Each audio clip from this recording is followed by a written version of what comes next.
Okay, what we're going to explore now is texture. And the difference between textures and a pattern is the pattern goes in one direction, or usually different directions, and your eye moves around. But this is more of an overall skin. And most of the time, the problem that I have, that most students have, is that they don't hit the piece enough. And what I'm doing, this is just a real simple way of adding texture to the side of the pot just by tapping it. And this is just a basic ruler here. And most of the time they just don't put enough in. And that's usually what I take more points off for anything else when I'm grading the texture. And what's happening on the inside of the pot, sometimes it's as interesting or more interesting than what's happening on the outside. I love how the clay is being pressed into the clay and these beautiful little ridges happening.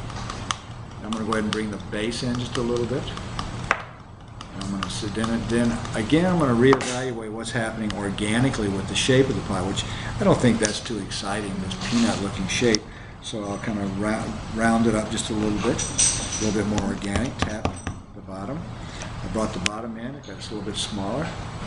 I could either go in kind of an oval shape like this, points on both ends if I choose to, or go back into the round shape.